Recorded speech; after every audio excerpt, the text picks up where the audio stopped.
Katt Williams just set the internet on fire after dropping explosive claims about Beyoncé allegedly stepping in to shield Jay-Z when it came to his long-standing issues with DMX. According to Katt, DMX never bowed down to Jay's power plays, and that's exactly why Jay blackballed him. Unlike others in the industry, X couldn't be controlled, and that drove Jay insane. Katt says he watched it unfold with his own eyes and even reached out to DMX because he understood the fight. He himself had been blackballed for refusing to play those twisted industry games. Things really began to unravel for DMX once Jay slid into Def Jam's top chair. Suddenly, doors at once open for X started slamming shut. Irv Gotti, who used to be one of Jay's closest friends, even confirmed it wasn't just bad luck or coincidence. He alleged Jay was pulling strings in the background, deliberately dismantling DMX's career piece by piece. With his industry support stripped away, X was left battling inner demons, turning to substances just to endure the weight of it all. And here's the part people forget. Jay-Z and DMX weren't just two artists on the same label. Everybody knows you've had battles throughout the years. Yeah. So at the time, they were saying that, you was on drugs. That's why they didn't want to invest in you. Right. They already invested. What you mean they didn't want to invest? They already invested. Like I said, the album was recorded, shot the video, everything. That was just some bullshit. You know what that was. Do you ever feel Let's like get people, rid of the competition? Do you ever feel like people at the label didn't do enough for you when they could tell that you really needed help? Or do you think that you were too far gone? No, I was never too far gone. I mean, it just, all I needed was just do me like you do everybody else.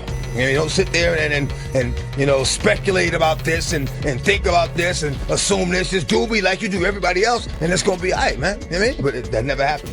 So I think with DMX too, you never, Def Jam, I feel, never put a lot into DMX. It was always the groundwork with DMX. Their history stretched back before the fame, before the money, when it was just about the music and survival. That's what made their fallout so brutal. What should have been brotherhood turned into betrayal. And if Katt is right, what happened was, I had the crazy track record, Def Jam, everything was good. I go to do the 6th album. Jay-Z became president. Yeah. When he first got the job, he hit me with the call like, yo, dog, DMX is running the building, like, yo, you good. Finish the album, shoot the video. What happened? Go on vacation and, we don't know. What you mean you don't know? How do you listen to a whole album, pick a single, shoot a video, then don't know? Okay, I see what's really good. You're trying to eliminate the competition. Because at first you retire, then get me off the label, now you're back rapping again. Okay. It's all good. Beyoncé's silent hand in protecting Jay only adds another layer to this already messy, dangerous story.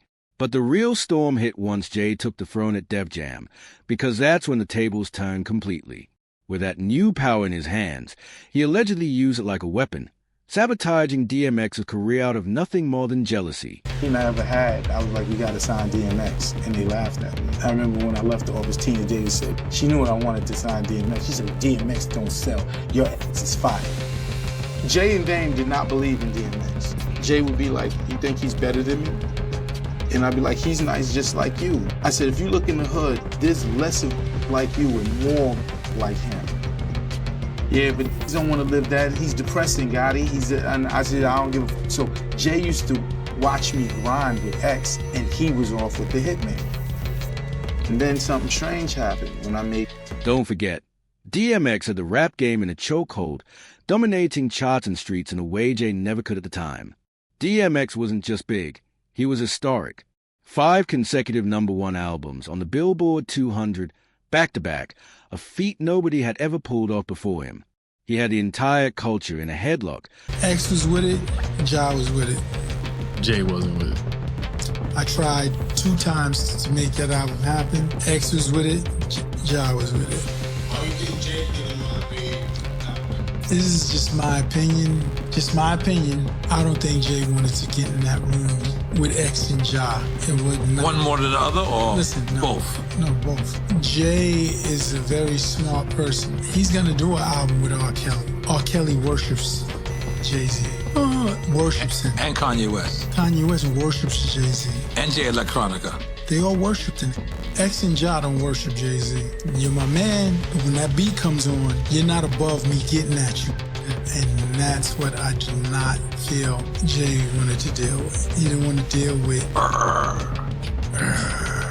I'm saying they would come at each other subliminally. So it wasn't a direct hit where they're gonna say your name and thing. But they coming at you. So do I want to make a whole album with these coming at me? And if I'm Jay-Z, there's a slight chance that, what is gonna say I'm not the nicest? Right. It's not worth it. Where's my win? Right. The only thing I'm seeing with this is potential loss. But now people are saying, these is better than you. Redefining what dominance looked like in hip-hop. But that unstoppable run came to a screeching halt the moment Jay stepped into power. And DMX never stayed quiet about it. In one radio interview, X straight up accused Jay of deliberately sabotaging his career, calling him out in public with no fear. And let's not forget, Jay's ex-best friend of Gotti already aired him out on this years ago.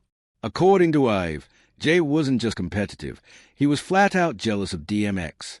He even went as far as blocking a joint project that he, Ja Rule, and X had lined up together. And the reason? Publicly. Dream Hampton spearheaded the Surviving R. Kelly campaign, which it fueled the Me Too campaign. And that was all funded by Sean Carter to make sure that Robert Kelly went to jail. Get his lick back. Why is nobody understanding that Dream Hampton was being financed and ran by Sean Carter? They were able to go and get all of these witnesses because he was there with Robert Kelly. How does Jay-Z sit down with Gayle King and she not ask him one question about the intersection between him and Aaliyah and Robert Kelly? This is insane that people keep refusing. How many victims potentially do you think there could be? Thousands. Thousands. I've talked to hundreds that I deal with still myself. I have 3 victims right now who are willing to give testimony about not only what Mr. Carter has done to them, but his wife as well. They're a nasty little couple. They do nasty things. What do you think happened with Kim Keeping Ford? people against their will. Putting people on planes while they're unconscious, just like Aaliyah got on that plane. Unconscious. There's a lot of things that people don't want to talk about. That changes now, Sean. You must respond. You have no choice.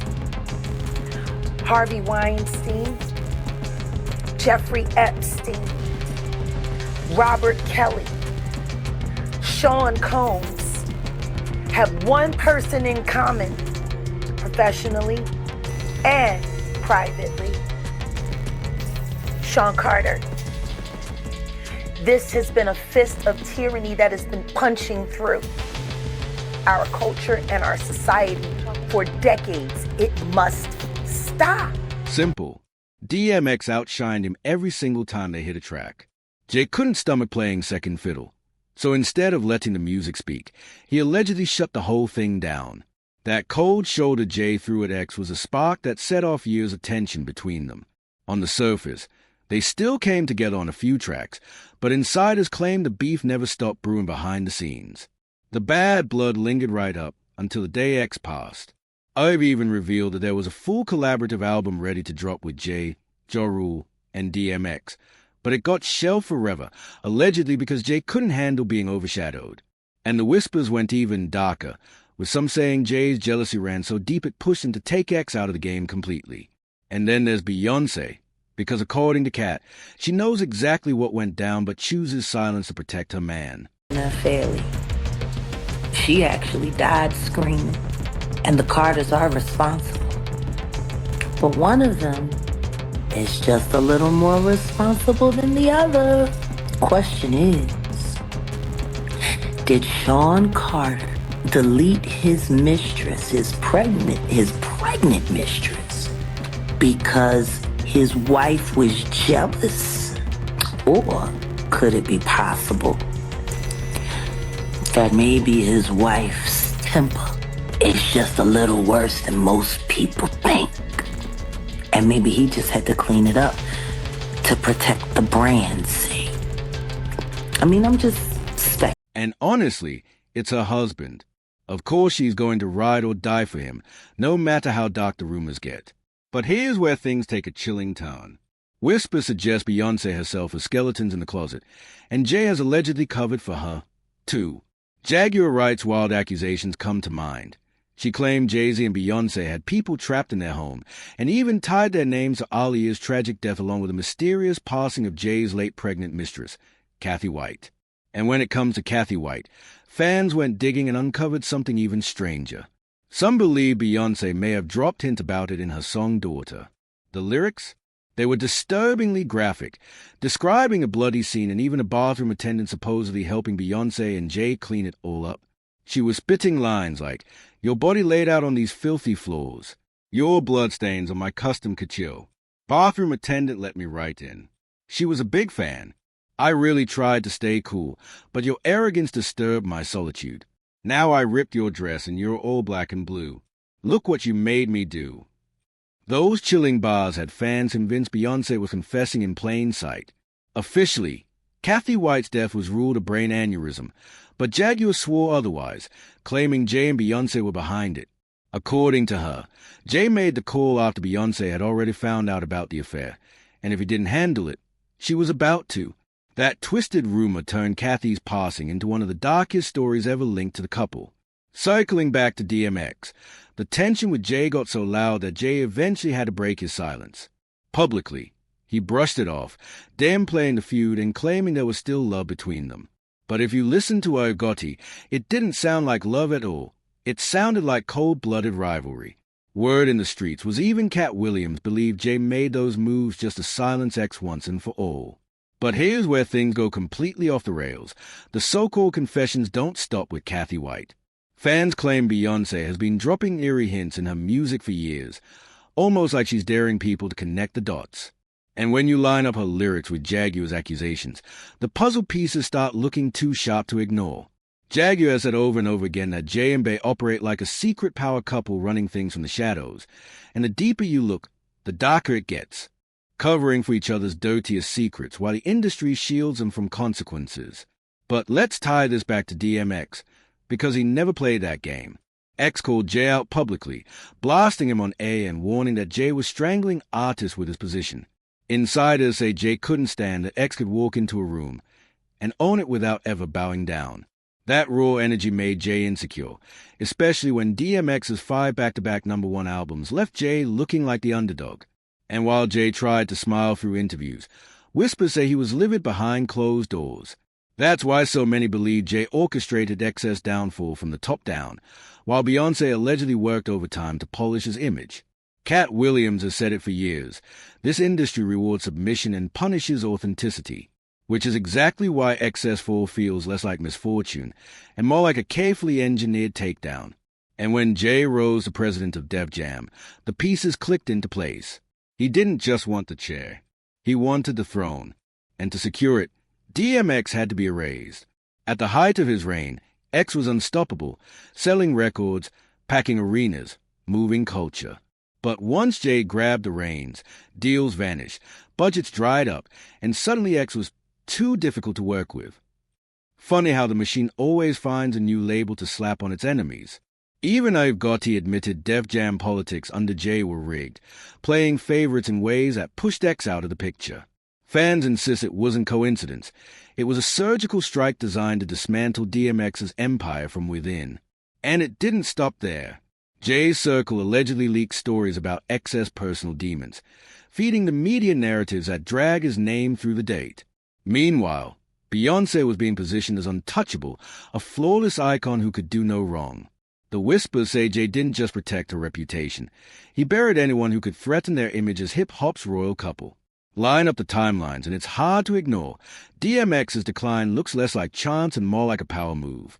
Katt Williams swears this is how the game has always worked. Elevate the chosen ones, silence the rebels, and blacklist anyone who won't bend. Which brings us to the darkest question of all. Was DMX's death really fate, or the final step in a long campaign to remove him from the board? For those who knew X, the answer is chilling. He was never going to sell his soul. And in this industry, that's the most dangerous move of all. Katt revealed last year that while filming Friday After Next, producers pressured him into shooting a disturbing scene where Terry Crews was supposed to assault his character for laughs. Katt wasn't having it. He told Ice Cube and the producers flat out, no way. That was his very first movie, but he refused to play along with Hollywood's twisted humor. And that choice came with consequences. The industry immediately slapped him with a difficult label. Katt has always said that moment marked him as a target. Just like DMX, he felt the machine wanted to use him. And when he wouldn't bend, they tried to break him. The difference? Katt survived to tell his story. DMX didn't. And that's why Katt is now putting the spotlight back on Beyoncé, claiming she knows way more about what happened to X than she lets on. He allegedly believes the truth about DMX's death won't come out until Beyoncé speaks. And of course, the fans are buzzing. One person commented, "Let's clear that up first. DMX wasn't scared of Diddy or Jay-Z. He said it himself in interviews. He saw the industry for what it was." Another fan added, "DMX wasn't just a rapper, he was a poet, a prophet. Nobody had a voice like his." So now the question becomes, was DMX sabotaged from the very top? And is Beyoncé sitting on the truth? Let me know what you think in the comments below. And don't forget to like, share, and subscribe for more stories they'd rather keep buried.